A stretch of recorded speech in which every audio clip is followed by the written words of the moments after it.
হাছৰ দক্ষিণ বৰ্ণিত খৰালি মাহতে প্ৰবল গৰাখহনীয়া কামৰূপ জিলাৰ হাছ সমষ্টিৰ অন্তৰ্গত বৰছলি বৰ্ণি সংযোগ দলঙৰ দুয়োপাৰে প্ৰবল গৰাখহনীয়া স্থানীয় ৰাইজৰ প্ৰতিবাদ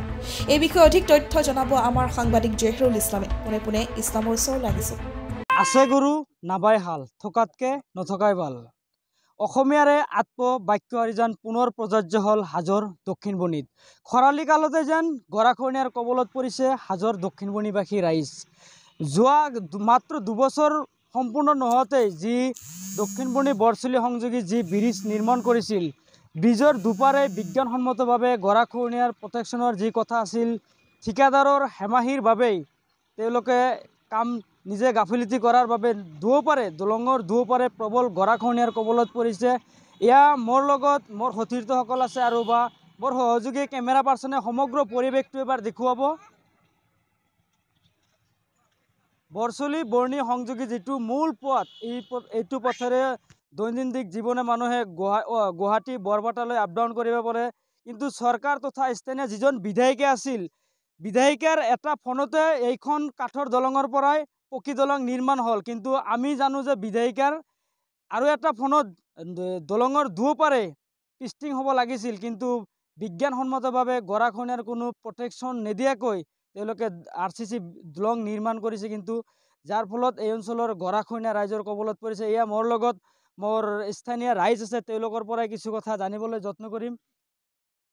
আচলতে এই গৰাখহনীয়াৰ কবলত পৰিছে খৰালি কালতে কি ক'ব হয় মই প্ৰথমে আপোনাৰ নিউজ টাইমক ধন্যবাদ জ্ঞাপন কৰিছোঁ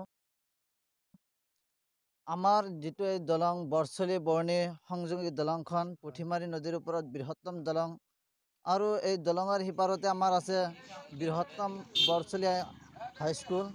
য'ত নেকি প্ৰায় ১,৫০০ ল'ৰা ছোৱালী স্কুলত অহা যোৱা কৰে এই দলংখনৰ ওপৰেদি বা এই দলংখন হোৱাত আমাৰ বহুত সহায় সহযোগিতা হৈছে আগত নাৱেৰে যাবলগীয়া হৈছিল এতিয়া আৰু নাৱেৰে যাব নালাগে আমাৰ হাজো সমষ্টিৰ বিধায়িকা সুমন হৰেপ্ৰিয়া মহোদয়ে এই কামখিনি আমাক খুব কম দিনৰ ভিতৰত সম্পন্ন কৰি দিছে আৰু অলপমান হেমাহিৰ কাৰণে ঠিকাদাৰে আমাৰ এই দলঙৰ যি আগফালে যিটো নদী বান্ধৰ প্ৰটেকশ্যন আছিল সেই কামখিনি কৰি দিয়াৰ কথা আছিল যদিও কিন্তু বৰ্তমানলৈকে কোনো ব্যৱস্থা গ্ৰহণ কৰা নাই আৰু যাৰ কাৰণে আমাৰ দলঙৰ আগফালে যিহেতু আমাৰ মেইন ৰাস্তা হৈ আছে আমাৰ হাজোৰ ফালে যোৱা এইটো আমাৰ মূল ঘাইপথ আৰু এই ঘাইপথৰ একদম নিচেই ওচৰত আহি গৈছে নদীটো গতিকে আমি এই চৰকাৰক তথা বা আমাৰ বিধায়িকা মহোদয়ক অনুৰোধ কৰিম যাতে তেওঁ অতি সোনকালে আমাৰ এই নদী বান্ধৰ প্ৰটেকশ্যনটো অলপ লক্ষ্য ৰাখে যিহেতু আমাৰ বৰছলি অঞ্চলটো বৃহত্তম অঞ্চল আৰু এই গৰাখহনীয়াৰ কবলত যদি ৰাস্তাটো ভাঙি যায় আমাৰ বহুত সমস্যা হ'ব গতিকে এই খৰালি মাহতে যেনেকুৱাকৈ নদী ভাঙিছে আৰু নিশ্চয় পানী হ'লে আৰু অলপ বেছিকৈ ভাঙিব গতিকে পানী অহাৰ আগতে যাতে আমাৰ এই নদীৰ অলপ ব্যৱস্থা প্ৰটেকশ্যনৰ ব্যৱস্থাটো কৰি দিয়ে এইখিনিয়ে আমাৰ ক'বলগীয়া আছে হয় আচলতে খৰালি মাহতে যেন গৰাখহনীয়াৰ কবলত পৰিছে এই